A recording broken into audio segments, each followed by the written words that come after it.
हैं कि भारत में ऐसी रिसर्च हो रही है, जेनेटिक सबटाइप्स पता चल रहे हैं, तो मन में जो पहली किरण जगती है वो इलाज की होती है। तो इस सब का मतलब क्या है? क्या कोई इलाज मिला? ये सवाल जरूरी है और इसका जवाब हमें बहुत सावधानी और जिम्मेदारी से देना होगा। एग्जैक्टली तो मैं इसे बिल्कुल साफ शब्दों में कहना चाहती हूँ ताकि कोई भी गलत फहमी ना रहे। ये स्टडी किसी इलाज की घोषणा नहीं करती है। आज की तारीख में कंजेनिटल मस्कुलर डिस्ट्रॉफी का कोई मुकम्मल इलाज नहीं है। ये बात बिना किसी लाग लपेट के कहना बहुत जरूरी है ताकि किसी को झूठी उम्मीद न मिले। तो फिर उम्मीद कहाँ है? अगर इलाज नहीं है तो इस सारी रिसर्च का, इन जेनेटिक टेस्ट का, इस माथापच्ची का क्या फायदा? उम्मीद कहीं बाहर से नहीं आएगी। उम्मीद किसी जादुई दवा या झूठे वादे में नहीं है।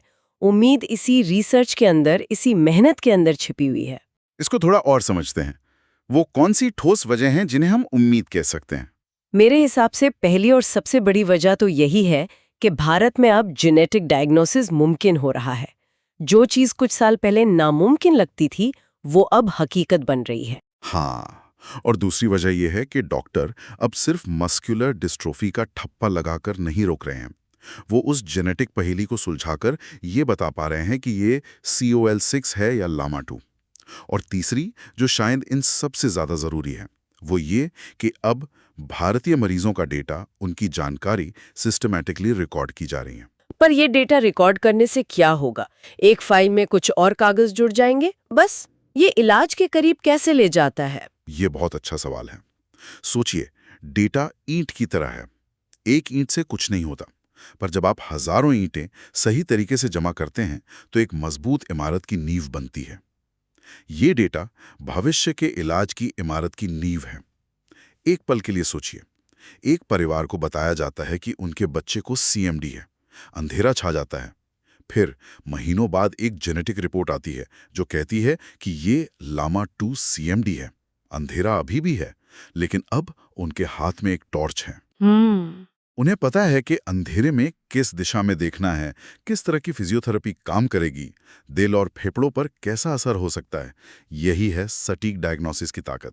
ये तो हुई आज की बात, लेकिन भविष्य के इलाज के लिए ये डेटा कैसे काम आएगा? अब उस इमारत की बात करते हैं। मान लीजिए कल को अमेरिका या यूरोप में कोई कंपनी लामा 2 जीन को ठीक करने वाली एक दवा बनाती है। वो दवा का क्लिनिकल ट्रायल करना चाहेंगे। वो ट्रायल उन्हीं मरीजों पर हो सकता है जिनके पास लामा 2 CMD की कंफर्म जेनेटिक रिपोर्ट हो। अच्छा। अगर हमारे पास भारत में ऐसे मरीजों का डेटा ही नहीं होगा, अगर हमें पता ही नहीं होगा कि हमारे देश में लामा 2 के कितने मरीज हैं, कहाँ हैं, तो हम उन ट्रायल्स का हिस्सा कैसे बनेंगे? सही बात है। वो जीवन बदलने वाली दवा हमारे बच्चों तक कैसे पहुंचेगी? जहां वैज्ञानिक डेटा होता है, वहीं रिसर्च और इलाज की गाड़ी पहुंचती है। बिना डेटा के हम उस मैप पर है ही नहीं। मतलब आज किया गया हर एक जेनेटिक टेस्ट, हर एक मरीज का रिकॉर्ड सिर्फ एक डायग्नोसिस नहीं है। ये भविष्य के लिए एक टिकट है। ये उस नींव में लगाई गई एक और ईंट है। आपने इसे बहुत खूबसूरती से कहा। ये एक धीमी, धैर्य मांगने वाली प्रक्रिया है। इसमें कोई शॉर्टकट नहीं है, लेकिन यही एक पक्का और वैज्ञानिक रास्ता है। और शायद यही वजह है कि हम आज ये सब बातें कर रहे हैं। हमारा इरादा कोई प्रोडक्ट बेचना या किसी डॉक्टर का प्रचार करना नहीं है। न ही परिवारों को ये दिलासा देना है कि बस इलाज आने ही वाला है। हमारा मकसद इसके ठीक उल्टा है। हम चाहते हैं कि लोग झूठे दिलासों से बचें। हाँ, हमारा मकसद है जागरूकता फैलाना, सही साइंस पर आधारित जानकारी को आसान भाषा में लोगों तक पहुंचाना, और सबसे बढ़कर परिवारों को गलत सूचनाओं, नीम हकीमों और झूठे दावों के जाल से बचाना। दुर्लभ बीमारियों के मामले में उम्मीद का बाजार बहुत गर्म होता है, और वहां सही जानकारी ही आपकी एकमात्र ढाल है। हाँ, और ये ढाल सिर्फ झूठे डॉक्टरों से नहीं, बल्कि कभी-कभी अपनी ही बेताबी और झूठी उम्मीदों से भी बचाती है। जब आप एक मुश्किल लड़ाई लड़ रहे होते हैं तो किसी भी सहारे को पकड़ने का मन करता है, लेकिन अगर वो सहारा खोखला हो तो आप और बुरी तरह गिरते हैं। जागरूकता वो मजबूत सहारा है जो आपको गिरने नहीं देता। ये एक छोटी बात नहीं है, एक बहुत बड़ी जिम्मेदारी है। तो आज की इस पूरी बातचीत का अगर निचोड़ निकालें तो कुछ बातें बिल्कुल साफ हैं। पहली, कॉन्जेनिटल मस्कुलर डिस्ट्रोफी मौसम की तरह है।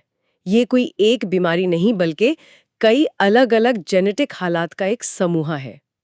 दूसरी, भारत में हुई ये स्टडी दिखाती है कि अब हमारे पास इस मौसम का मिजाज समझने की तकनीक और काबिलियत दोनों हैं। और तीसरी और सबसे अहम बात, आज इसका कोई इलाज नहीं है। ये एक सच्चाई है, लेकिन इस सच्चाई के आगे हार मान लेना या अंधेरे में रहना कोई विकल्प नहीं है। बिल्कुल। आज की लड़ाई कल मिलने वाले इलाज की नहीं है। आज की लड़ाई है ज्ञान की, सच्चाई की और एक यथार्थवादी, टिकने वाली उम्मीद की। उम्मीद इस बात में है कि हम बीमारी को पहले से बेहतर समझ रहे हैं। उम्मीद इस बात में है कि हम सटीक निदान की टॉर्च से अंधेरे को थोड़ा कम कर पा रहे हैं। और सबसे बड़ी उम्मीद इस बात में है कि आज जो हम डेटा की एक एक ईंट जोड़ रहे हैं, उसी पर कल के इलाज की इमारत खड़ी होगी। और इसी के साथ हम अपने सुनने वालों के लिए एक सवाल छोड़कर जाना चाहते हैं। इस जानकारी के बाद एक अहम सवाल उठता है, जब किसी दुर्लभ बीमारी के लिए डेटा इकट्ठा करना ही भविष्य के इलाज की पहली सीढ़ी है, तो एक समाज के तौर पर और एक व्यक्ति के तौर पर हमारी क्या जिम्मेदारी बनती है कि हम इस तरह की वैज्ञानिक कोशिशों का साथ दें और सही जानकारी को आगे बढ़ाएं, ताकि उम्मीद की ये मशाल जलती रहे।